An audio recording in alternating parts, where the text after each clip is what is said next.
What is up, fellow thermonuclear AFers? I am Dan Favale coming at you with another legendary Hardwood Knocks podcast. Before we get started, let's continue to build a community. And please, that means subscribing to wherever you're consuming us. If this is your first time checking us out on YouTube, hit that sub button, that like button, comment, help the algorithm love us back. We're in the throes of the season and our YouTube growth has slowed.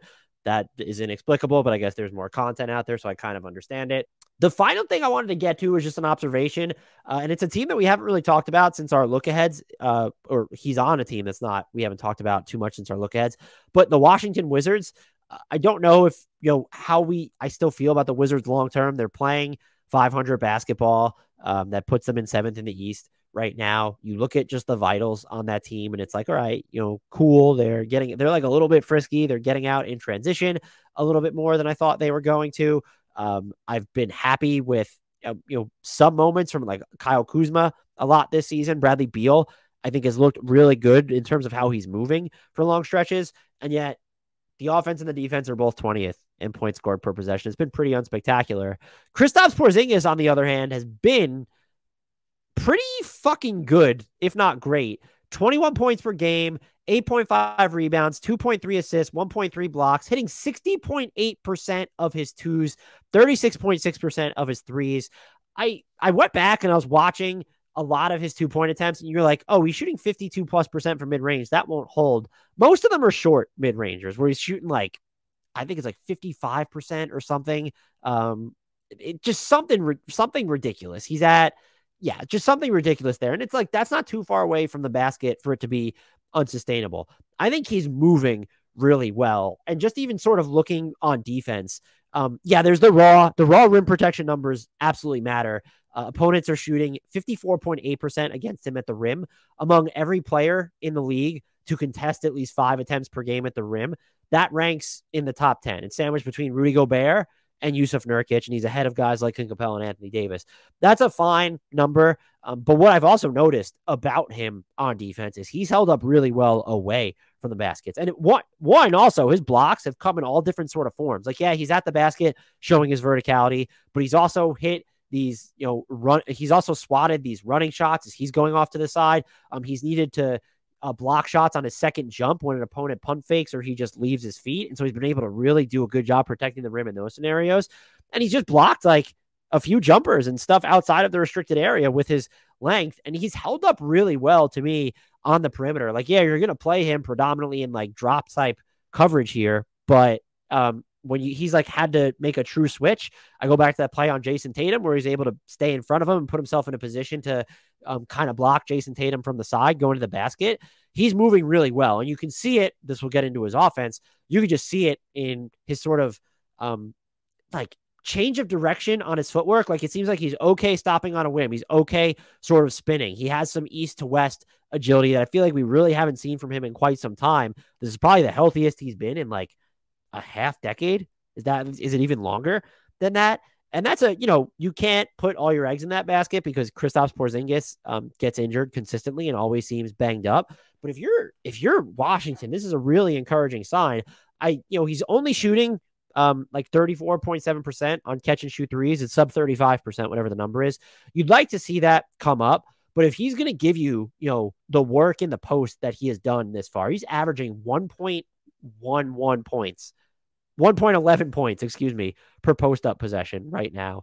That is absurd. He's shooting 60% on post-ups. He's also drawing a shooting foul on 18% of his post-ups. And so if you look at the players who have finished at least 15 post-ups this season and are averaging more than a point per possession and getting to the line as often as Porzingis, here's the entire list.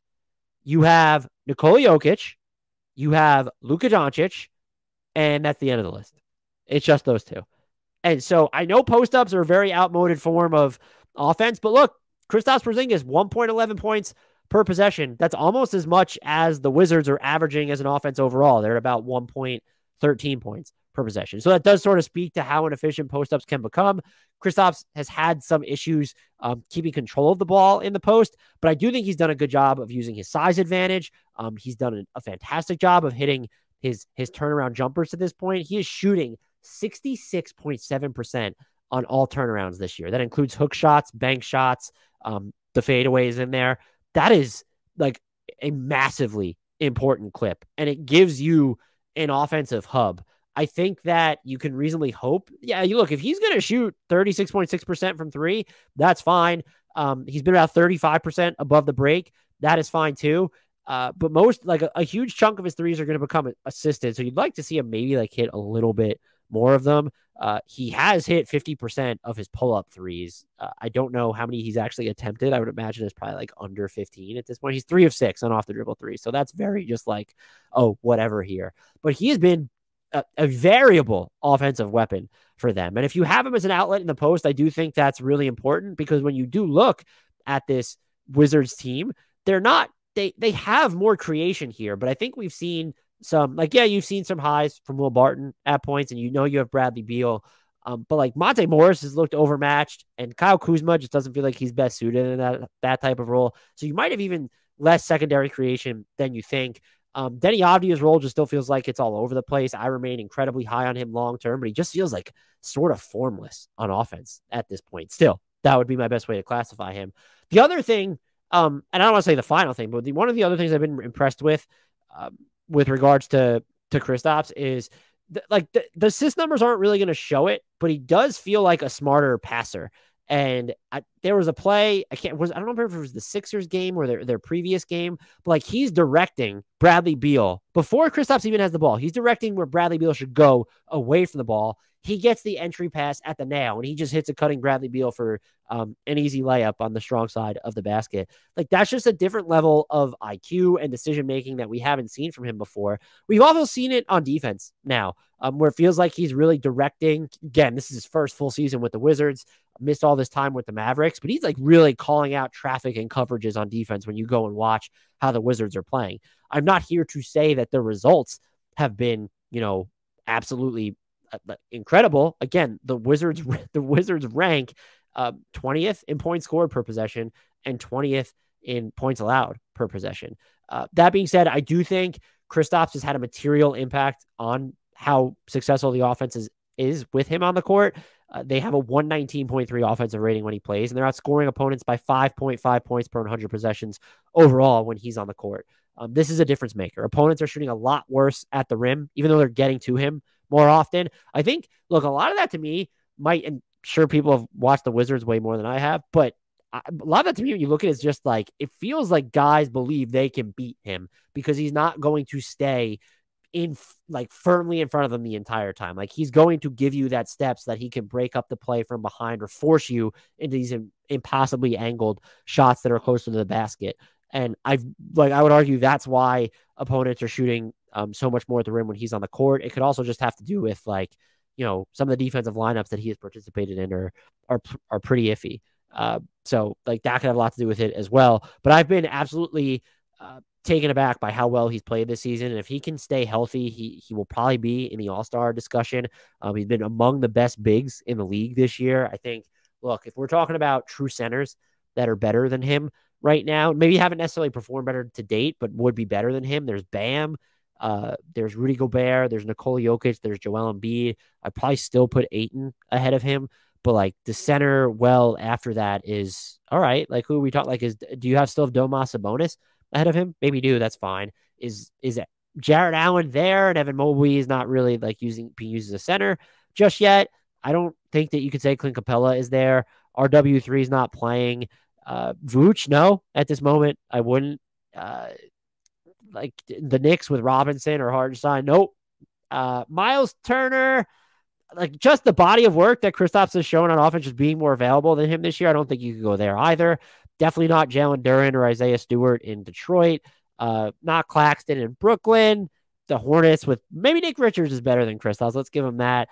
The Magic, Wendell Carter Jr. is kind of interesting. That would be one I'd have to dig into. But basically my point is, could you even say, Nurkic has been better than him so far, or Steven Adams, or Jakob Poeltl? These are names I'm just saying that you might have put in front of him last year, at least before his trade to the Wizards. Jonas Valanciunas, you put him ahead of Kristaps, I probably wouldn't give you too much pushback.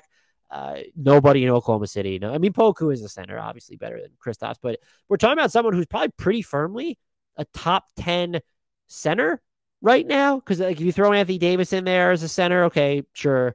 Let's give some leeway with Domas Sabonis. Like that's a semi big deal. Like being a top 10 center is hard. It's you're better than 2/3 of the league. You're in the top 33%. And at this point, he's probably been better than just like 10. He's probably closer to like 7, 8, 9. I don't think he's in the top 5. If you want to go super bold and say, okay, there's Gobert, Embiid, Bam, and Jokic, and those are the only bigs, only centers you're willing to say are better than Kristaps. I think that overlooks. Look, Anthony Davis has been a center this year and fantastic defensively, even while playing with a back injury. So he has to be at worst sixth. And I still think like an Ayton is going to deserve a hat tip there. We're going to have, at least for me, like, yeah, we're going to have a conversation about Jonas Valanciunas, or we're going to have a conversation about Nurkic even. I would probably put Kristaps ahead of Nurkic, though. So there are just like, other candidates here, and certainly Domas Sabonis.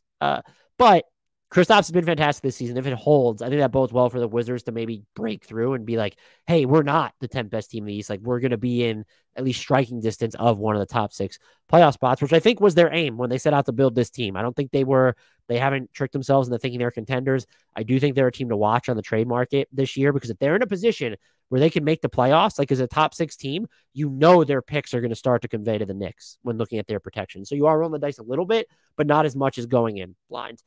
But the moral of the story was Kristaps has been fantastic, and that's absolutely gargantuan for the Wizards the rest of the season.